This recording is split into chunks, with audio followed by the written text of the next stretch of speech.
Dios les bendiga, mis queridos hermanos y hermanas en Jesucristo. Les saluda Carlos Pauta. Bienvenidos y bienvenidas a la reflexión y meditación del Santo Evangelio del día de hoy, jueves 6 de febrero del 2025.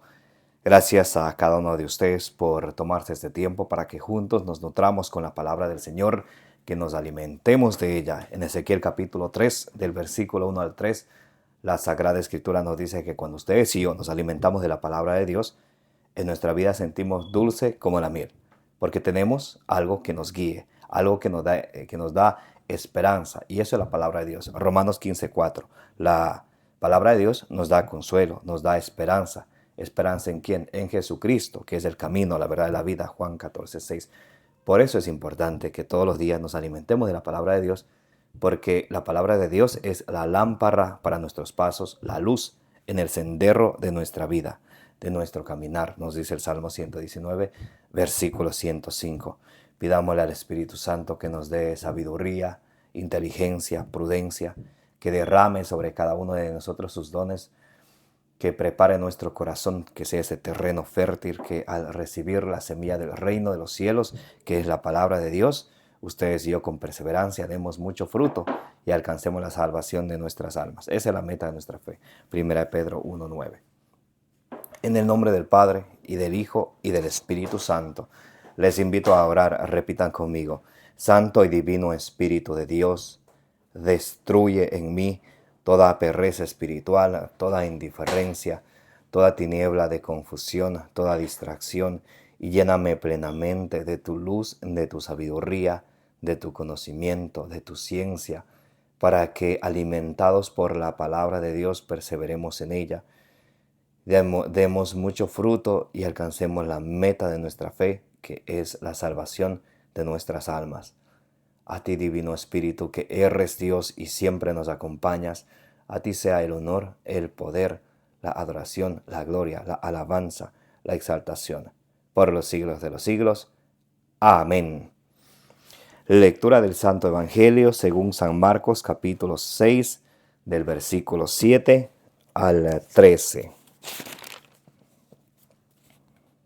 Misión de los 12.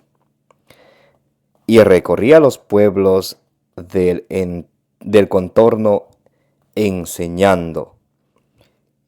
Y llama a los 12 y comenzó a enviarlos de dos en dos, dándoles poder sobre los espíritus inmundos.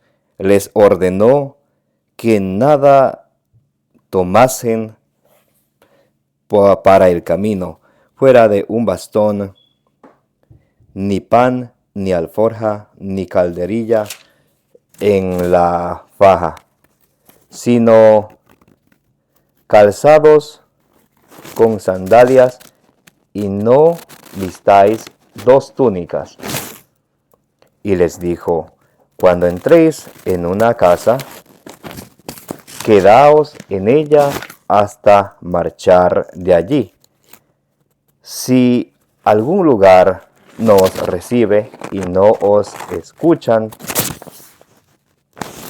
marchaos de allí, sacudiendo el polvo de la planta de vuestros pies en testimonio contra ellos.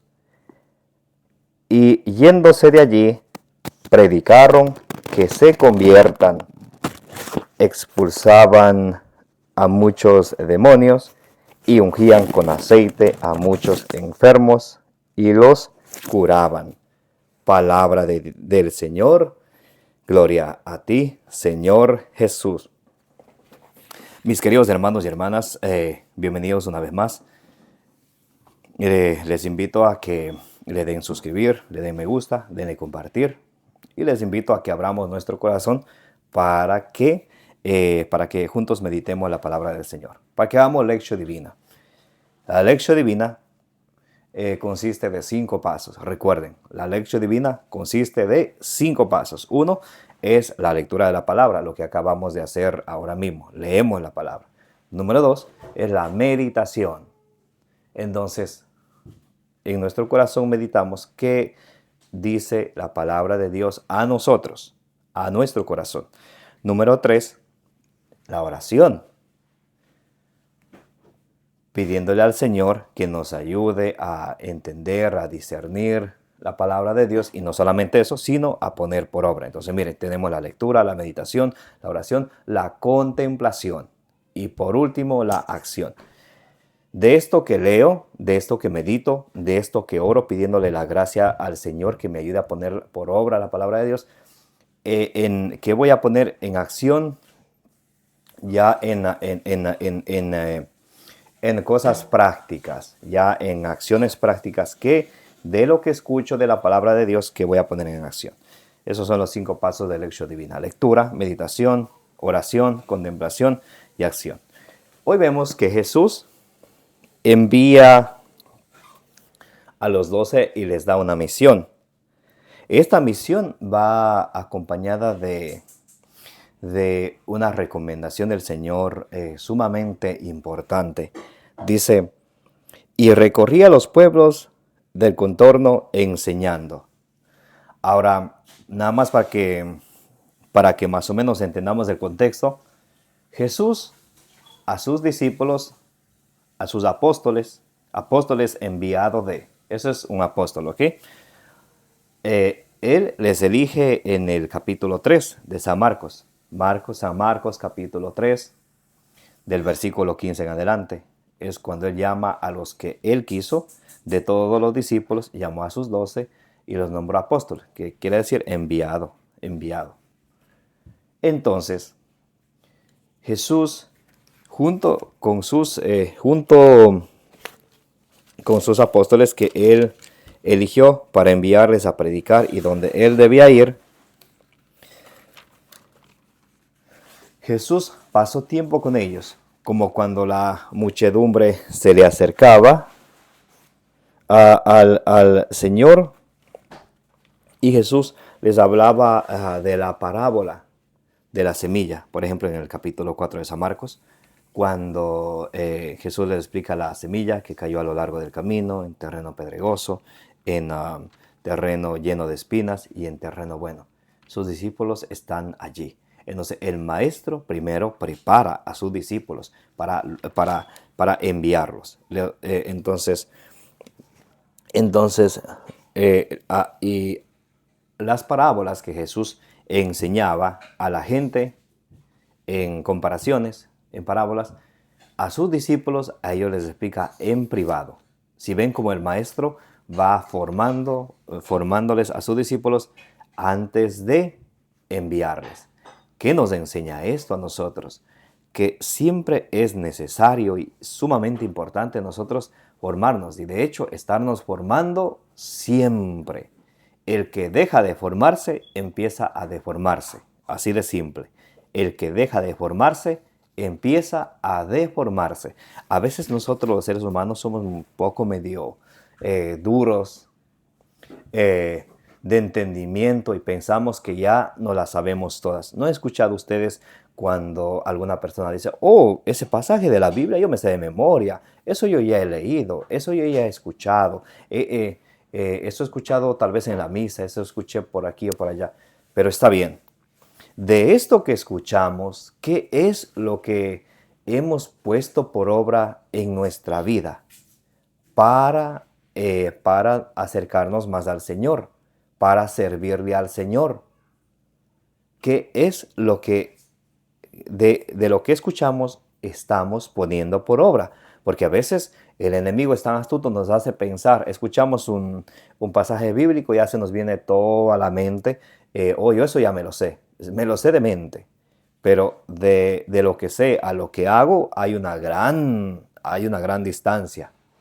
Entonces, eso que sé, tenemos que pedir al Señor que nos dé la gracia de ir junto con lo que hago, porque si sé y no hago, ¿de qué sirve? Por ejemplo, allá dice Santiago, en Santiago 2, del 14 al 16, que la fe sin obras es muerta. Por ejemplo, fe puedo tener, pero si eso no va con mis acciones, no va con mis obras, entonces es una fe muerta. Que eso no nos suceda.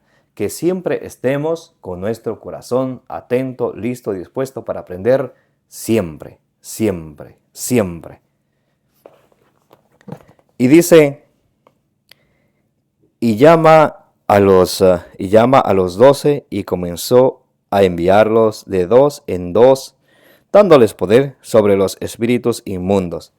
Jesús les envía de dos en dos. Por eso los misioneros, los evangelizadores, a veces que se avientan a irse solos sin nadie, está bien el deseo de servir al Señor, está bien el deseo, el corazón que le ponemos para servir al Señor, pero si el Señor envía de dos en dos, es por algo. Eclesiastés capítulo 4, vamos a leer desde el versículo, desde el versículo 10. Escuchen, ¿por qué es necesario nunca estar solo, sino de dos en dos? El Señor envía de dos en dos a sus apóstoles. El Señor envía de dos en dos a sus discípulos. Lucas capítulo 10 del versículo 1 en adelante, ¿recuerdan? Él envía a 72 discípulos de dos en dos. No envía de uno en uno. Porque el uno, si le va mal, de pronto puede, por ahí las personas no le escuchan, mira mucha persecución, mucho rechazo y puede llegar a desanimarse, a abandonar el ministerio. Pero cuando están dos, entonces el otro le ayuda, el otro le levanta. Y eso es lo que tiene que hacer el compañero o la compañera del catequista, del evangelizador. Escuchen, Eclesiastés capítulo 4, versículo 10. Si uno cae, lo levantará su compañero, pero hay del solo que cae, que no tiene quien lo levante. ¿Por qué es necesario andar de dos en dos? Si el uno cae, el otro le levanta. Pero si el uno cae y no tiene quien le levante, pobre de él, dice la palabra de Dios.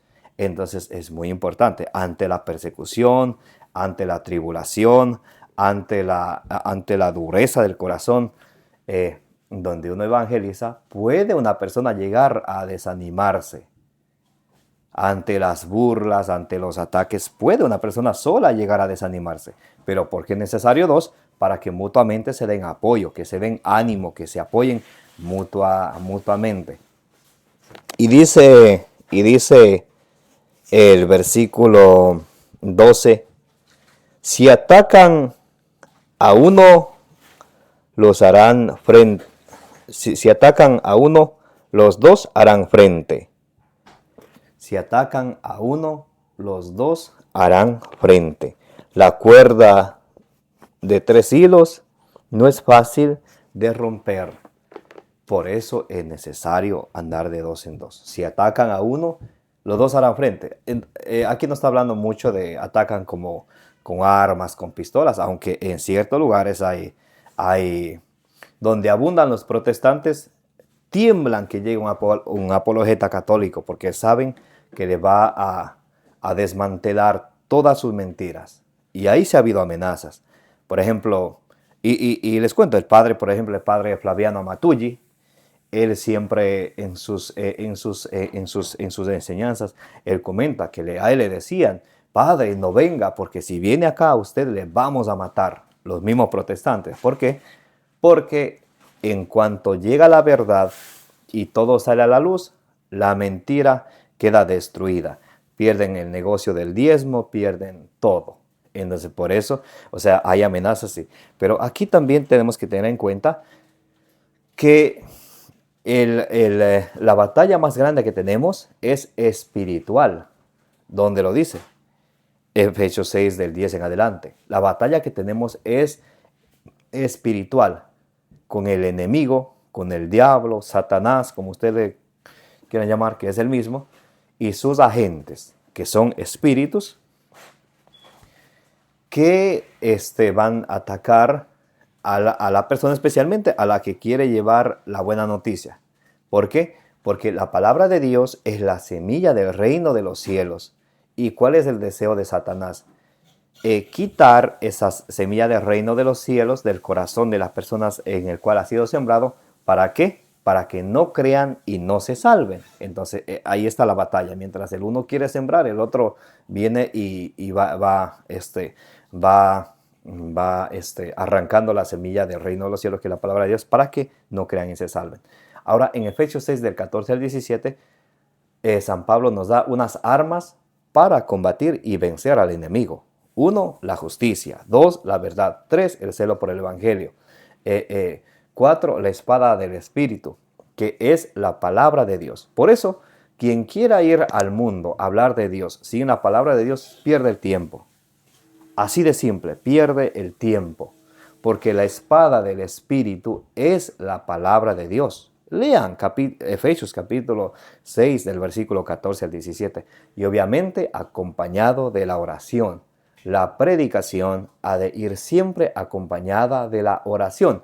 De hecho, cuando uno predica y no ora, no está haciendo el trabajo completo. Por ejemplo, allá en el primer libro de Samuel, capítulo 12, versículo 23, dice así: lejos de mí pecar contra Yahvé, dejando de rogar, o sea, de orar y de enseñar el camino justo y verdadero. O sea, lo correcto es orar y enseñar. Orar e enseñar. Por ejemplo, si nosotros padres de familia tenemos hijos que se portan mal, han tomado sus malos caminos por haber razones, es importante. A ver, vamos a conversar con ellos a la luz de la palabra de Dios. Vamos a reflexionar juntos. Entonces, una vez que tengamos un compartir de la palabra de Dios, también por ellos debemos de orar. O sea, no contentarnos solamente con predicar o evangelizar, compartir la palabra de Dios y listo. La oración ha de ir siempre a la par. La predicación con la oración siempre juntas. Y muchos pueden decir, y a mí me han dicho, yo sí leo la palabra de Dios a mis hijos, o a mi esposo, o a mi esposa, o a quien sea, pero lo que pasa es que no hay cambio. Te falta oración. Dobla rodillas por esa persona, ayuna por esa persona. Y lo importante es sembrar la semilla del reino de los cielos. Ya que crezca, cómo crezca, cuándo dé fruto, eso se encarga Dios. Es que a veces a nosotros nos gusta desesperarnos, que pensamos, hoy predico y ya más tarde veo resultados, y no es así la cosa. Si nosotros, por ejemplo, allá en Tito 3:3 nos dice que recordemos antes cuando andábamos el camino del mundo, a muchos nos ha tomado, a mí me tomó una década para enamorarme del Señor. Un largo camino. Y a veces nosotros queremos que todo sea así de rápido. Es como, me viene a la mente, es como cuando a alguna persona le toma años por su mala alimentación, su descuido, sube mucho peso, ¿sí? Y después quiere bajar en una semana, lo que le subió en años. O sea, comprende, no hay coherencia. Muy bien. Entonces, hay que sembrar la semilla, eso sí. ¿Dónde? En todo lado. En todo lado. Y Ezequiel es claro, Ezequiel capítulo 2, versículo 4. Dice, háblales de Dios, escuchen o no te escuchen. Y en Ezequiel 3:27 dice, habla de la palabra de Dios. Si escuchan bien, si no escuchan, a ti y a mí no nos debe importar. Lo que es la tarea de todo cristiano, no solamente de los evangelizadores, de todo cristiano, es alimentarse de la palabra de Dios y primeramente compartir esa palabra de Dios y ser ese testimonio viviente en su iglesia doméstica, que es su casa, con su círculo de familiares, con quienes vive, ahí, en su iglesia doméstica, ahí.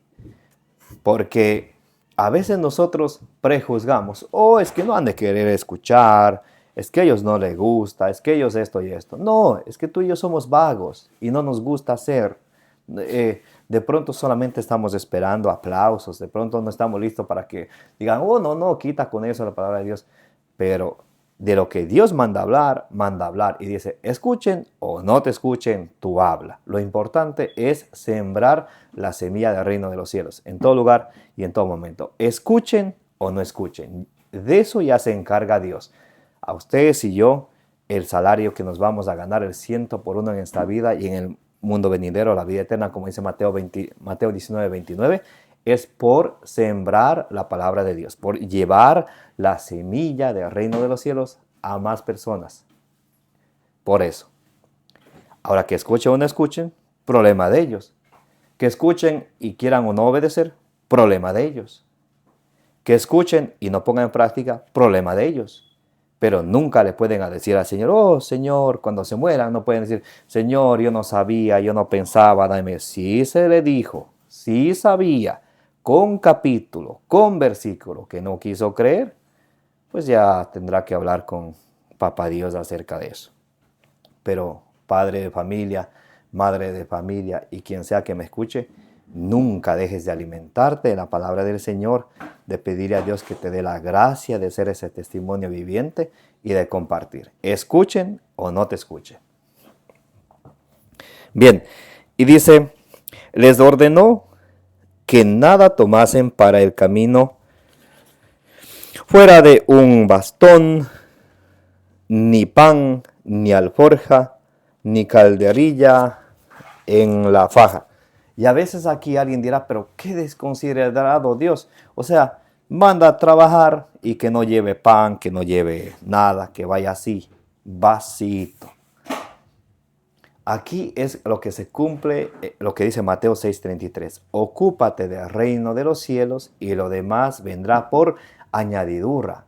Salmo 94, versículo 9. ¿Acaso no va a ver aquel que hizo el ojo? ¿Acaso no va a oír aquel que hizo el oído? Dios sabe las necesidades que todos pasamos. ¿Cómo no va a saber? Si Él hizo el ojo y mira nuestras necesidades. Si Él hizo el oído y escucha nuestros clamores. ¿Cómo no va a saber?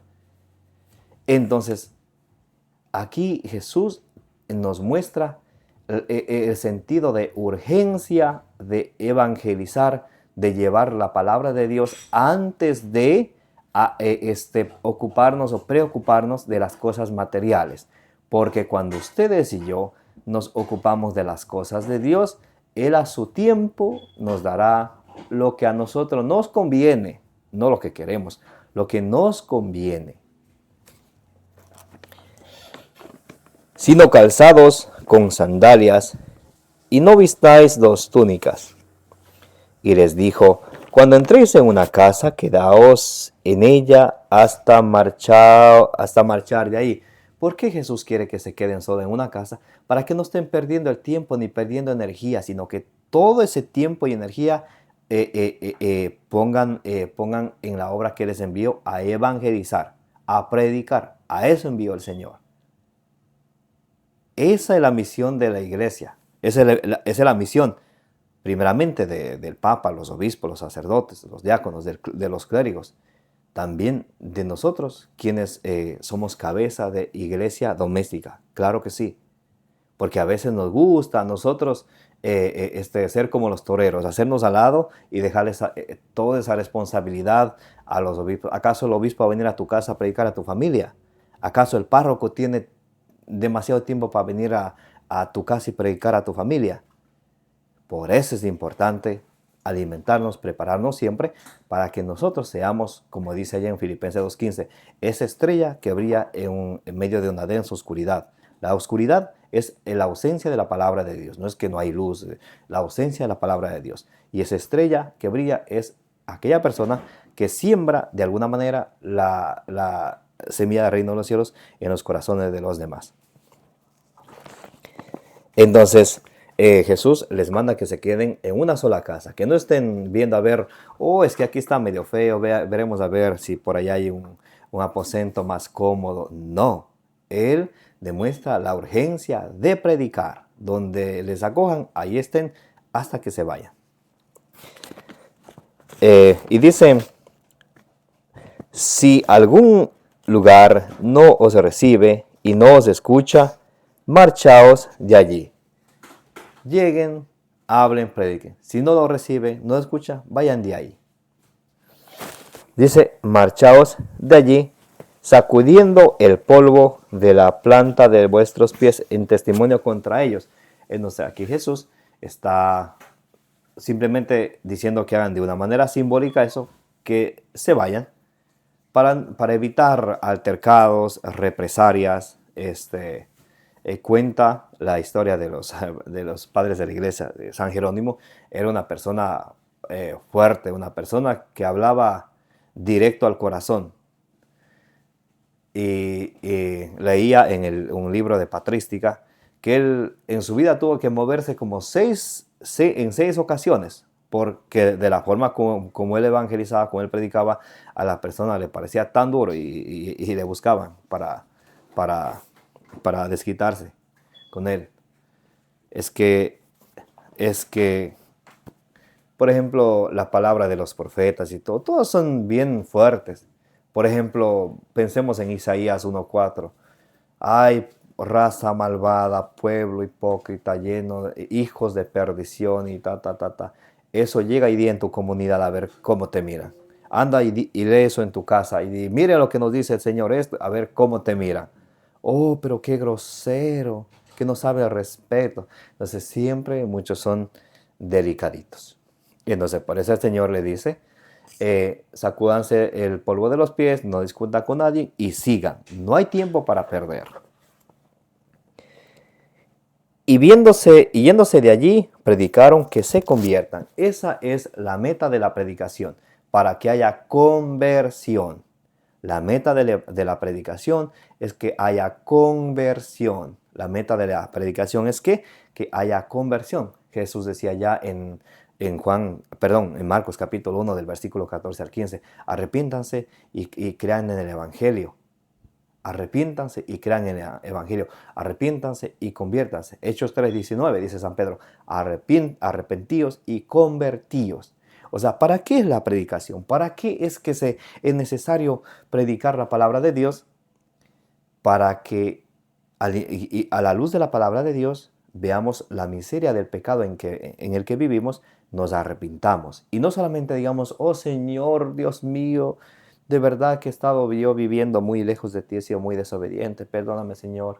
Y sigamos en lo mismo, sino que tiene que haber el arrepentimiento y la conversión. 2. Arrepentimiento y conversión. Entonces dice que predicaron ¿para qué? Para que se conviertan. Y de hecho, eso el Señor manda a hacer en su palabra. A que se hable, a que se proclame la palabra de Dios a tiempo y a destiempo. Escuchemos como dice la segunda carta a Timoteo, capítulo, vamos a ver el capítulo 4, versículo 2. Segunda carta a Timoteo, capítulo 4, versículo 2, dice, proclama la palabra, insiste, a tiempo y a destiempo. Proclama la palabra de Dios. Insiste, a tiempo y a destiempo. O sea, cuando todos te den la bienvenida y aunque no te quieran escuchar, igual habla. Esto dice el Señor, el que escuche, el que quiere escuchar, que escuche. El que no quiere escuchar, igual se le quiere mucho, pero ya tendrá que darle cuentas a Dios. ¿Okay? Nuestro trabajo es hablar de la palabra de Dios y listo. Dice, proclama la palabra, insiste a tiempo y a destiempo. Reprende, amenaza. Reprende quiere decir a alguien que está viviendo en pecado, decirle, hermano, hermana, esto es pecado. Amenaza, exhorta con toda paciencia y doctrina. ¿Y por qué será necesario hacer esto? Dice, porque vendrá un tiempo en que los hombres no soportarán la doctrina sana, sino que arrastrados por sus propias pasiones se harán con un montón de maestros por el proyecto de novedades. Apartarán sus oídos de la verdad. Sí, por eso es necesario predicar, porque muchos se han apartado de la sana doctrina, han apartado los oídos de la verdad, han oído y han escuchado cualquier charlatán que viene desde 1517 en adelante. Apartarán sus oídos de la verdad y se volverán a las fábulas, a cuentitos. Tú, en cambio, pórtate en todo con prudencia, soporta los sufrimientos, realiza la función de evangelizador, desempeña a la perfección tu ministerio. Bendito sea Dios. Desarrolla tu trabajo de evangelizador, lo que estoy haciendo ahorita. y, y, y desempeña a la perfección tu ministerio. ¡Qué belleza! ¡Qué belleza! Y también qué responsabilidad. Esa es la misión de evangelizar. Esa es la meta de por qué hay que evangelizar. Ahora, siempre, por ejemplo, yo antes de hacer la meditación del Evangelio del día, siempre estoy estudiando, leyendo, bastante enamorado de la palabra de Dios. No es algo que uno agarra y dice, a ver, voy a ver qué me vino de la mente. No, hay que ver que todo vaya de acuerdo con la palabra de Dios, con el catecismo de la iglesia. Mucha oración. Ajá. A ver, para uno poder llevar la palabra de Dios y ser esa estrella en el medio del mundo que brilla, que en el mundo lleno de tinieblas, que sea que la palabra de Dios está ausente, primero hay que prepararse. Claro que sí, porque si uno va a hablar de Dios, tiene que prepararse, estudiar, enamorarse de su palabra, si no, ¿de qué va a hablar?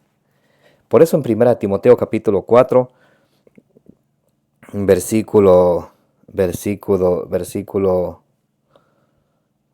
vamos a leer desde el versículo 12 en adelante. Dice, que nadie menosprecie tu juventud. Procura, en cambio, ser para los creyentes modelo en palabra. A una persona que siempre está en la iglesia, que siempre que está enamorada de la palabra de Dios, no es correcto que le salgan malas palabras. A veces decimos somos cristianos y hablamos como paganos. Dice, sé modelo en palabra, en comportamiento, en cómo nos comportamos. 24/7, no solo cuando agarramos la Biblia. Comportamiento en la caridad, en el amor, en la fe y en la pureza. Mantenernos lejos de la contaminación del mundo. Dice, hasta que yo llegue, dedícate a la lectura, porque uno sabe lo que lee, por eso es necesario leer. Hasta que yo llegue, dedícate a la lectura, a la exhortación, a la predicación y a la enseñanza. O sea que para primero leer, luego para predicar y enseñar. Pero si no leemos la palabra de Dios, ¿qué vamos a predicar? ¿De qué Dios vamos a hablar? Desconocer las Escrituras es desconocer a Jesucristo. Y dice el versículo 16, vela por ti mismo y por la enseñanza.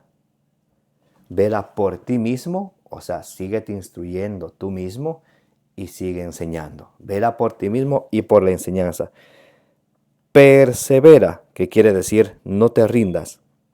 Persevera en estas disposiciones, pues obrando así te salvarás a ti mismo y a los que te escuchen. Obrando así te salvarás a ti mismo y a los que te escuchen. Por eso es la predicación. ¿Para qué? Para que se conviertan, para que se salven. Esa es la meta de nuestra fe. 1 Pedro 1:9. La meta de nuestra fe es la salvación de nuestras almas. Y dice el Evangelio para terminar, dice, expulsaban a muchos demonios. Entonces cuando se predica la palabra de Dios, el diablo sale huyendo. Cuando está presente la palabra de Dios, ahí es donde está la ausencia del enemigo, cuando está presente la palabra de Dios. Cuando está ausente la palabra de Dios, ahí está el demonio presente. Tengan eso clarísimo. Dice, expulsaban muchos demonios y ungían con aceite a muchos enfermos y los curaban. El sacramento de la unción de los enfermos. Le ungían con aceite, ¿para qué? Para que se sanen, y se sanaban. Ahora, ¿qué es un sacramento? Siempre estamos esto diciendo en nuestros videos, pero siempre es necesario recordar. Un sacramento es un signo sensible de la gracia de Dios Un sacramento es un signo sensible de la gracia de Dios instituido por Jesucristo para la santificación y la salvación de nuestras almas. Por eso, uno de los sacramentos, el quinto sacramento, es la unción de los enfermos. Cuando estamos enfermos, dice la palabra de Dios, vamos a ver en Santiago capítulo 5, el versículo 14, dice, vamos a ver Santiago capítulo 5, versículo 14. Cuando ustedes y yo estamos enfermos, ¿qué es lo que tenemos que hacer? Muchas personas van a los brujos que me han hecho esto, me han hecho aquello, gasta y gasta la plata, paga y paga los viajes, los lujos, la renta de los brujos y las brujas que son ministros de Satanás. Y su salud sigue empeorando. Un ratito mejora, luego empeora. Pero sepan que quien va a los brujos, cuando esté enfermo por alguna razón, está utilizando el poder del enemigo, aunque se ponga bien. Porque 2 de Tesalonicenses capítulo 2 del versículo 9 en adelante, dice que el diablo hace milagros. ¿Para que se aparten de la verdad? Entonces, y muchos pueden decir, oh, pero ese brujo es bueno. Claro, está utilizando el poder del diablo. Solo que el diablo te va a pedir tu alma a cambio. Y eso el brujo no te lo dice, pero hoy yo te lo digo. Santiago capítulo 5, versículo 14. Dice, ¿está enfermo alguno entre vosotros? Llame a los presbíteros. ¿Qué dice? Llame a los pastores evangélicos, a las pastoras. No. Llame a los presbíteros, sacerdotes. Llame a los presbíteros de la iglesia, que oren sobre él y le unjan con óleo en el nombre del Señor. Y la oración de la fe salvará al enfermo. Si alguien está enfermo, llame a los presbíteros de la iglesia. ¿La iglesia? ¿Cuál iglesia? La que Cristo fundó. Y esto fue escrito entre el año 50, entre el año 50 en adelante después de Cristo. De esa iglesia, que llame a los presbíteros de esa iglesia, de la que aquí está hablando, de la que ya existía cuando esto fue escrito, después de que vino Martín Lutero. Los que se autonombran pastores y expulsan a los demonios en todos lados, menos donde realmente hay. Entonces, tenemos que tener en cuenta, Jesús tiene una iglesia, en esa iglesia hay presbíteros que son sacerdotes. Y cuando estemos enfermos, hay que ir a los presbíteros. Claro, también Siracías capítulo 38 dice que vayamos al médico. A los presbíteros, ¿para qué? Para que le unjan con el óleo. ¿Para qué? Para que viva. Muchos tienen miedo de ir para los santos óleos porque piensan que van a morir. El sacramento es para que viva. Dice, la oración con fe salvará al enfermo, sanará al enfermo. No dice, y una vez puesto los óleos, ya morirá, colgará los tenis, como dicen allí en México. No, es con la meta para que viva. Ahora, si Dios quiere llevarse a esa persona, pues todos somos de Dios. Salmo 100, de Él somos. Y Él toma lo que es suyo. Si Dios toma lo que es suyo, ¿quién somos nosotros para decir, Señor, no? Entonces, pero hay que tener en cuenta que el sacramento de la unción de los enfermos es para que, con la meta que la persona viva. O si Dios la quiere llevar, pues para que esté preparada para una buena muerte, digamos así. ¿Ok? Entonces, mis queridos hermanos y hermanas, hemos hablado de muchas cosas hoy. Les invito a que le pueden retroceder el video cuando ustedes gusten. Vean las citas bíblicas que les estoy dando con capítulo y versículo. Agarren su Biblia en su casa y en su cuarto y vean todo lo que hoy hemos hablado. Y que el Señor permita que esa semilla del reino de los cielos sea sembrada en nuestros corazones y perseverando en ella podamos dar fruto. ¿Por qué dice que hay que perseverar? Porque no es fácil. Más fácil es oír y ahí nomás ahí quedamos. O más fácil es ni siquiera oír, empezando el video de una pasar al final. Eso es más fácil. Porque dice que hay que perseverar, porque se requiere de esfuerzo, se requiere de trabajo, se requiere de dedicación, se requiere de energía, se requiere de ánimo, se requiere de voluntad. Eso, mis queridos hermanos y hermanas. Que el Señor les bendiga y les proteja. Que la bienaventurada siempre Virgen María interceda por cada uno de ustedes, por vuestras familias, por vuestras necesidades y por las necesidades del mundo entero. Gracias a cada uno de ustedes por participar de la reflexión y meditación del Santo Evangelio del Día con su hermano Carlos Pauta. Denle suscribir, denle me gusta, denle compartir. como dice allí en Números capítulo 6, versículo 24, que el Señor te bendiga y te proteja.